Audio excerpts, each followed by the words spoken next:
Islam Saidi. Now about this shot is saved by Sojibul Islam Saidi, finally gone up with the lead. 1-0. Just his second shot and the second opportunity for equalize within the second shot by Mustajin, foreigner footballer. Mustajin versus Sojibul Islam Saidi. Ready everyone. Sojibul Islam Saidi ready. Rafi blows his whistle, given the signal of green. Yes, second shot for human team Shahabuddin.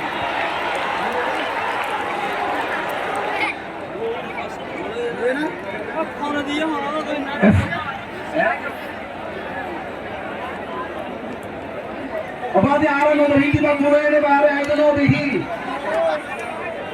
ঠিক আছে but এবং দুইয়ের মধ্যে শূন্য অপর দিক থেকে 3 number penalty shot প্রথমটা বাইরে গেল দ্বিতীয়তে স্কোর এবং 3 number penalty shot Bilal foreigner footballer শটটা নেবে অপর দিক থেকে মেহরাজ একটু পিছনে চলে আসলে আমি নিজেই দেখতেছি না শরীফুজ্জামান টিপু প্রশ্ন করেছে ফিফার পারে দুইটা পেনাল্টি শটে একবার কাজে লাগাইতে পারেনি এবং সেখান থেকে দেখা যাক তৃতীয় পেনাল্টি শট মানবিক শাহাবুদ্দিনের বিপক্ষে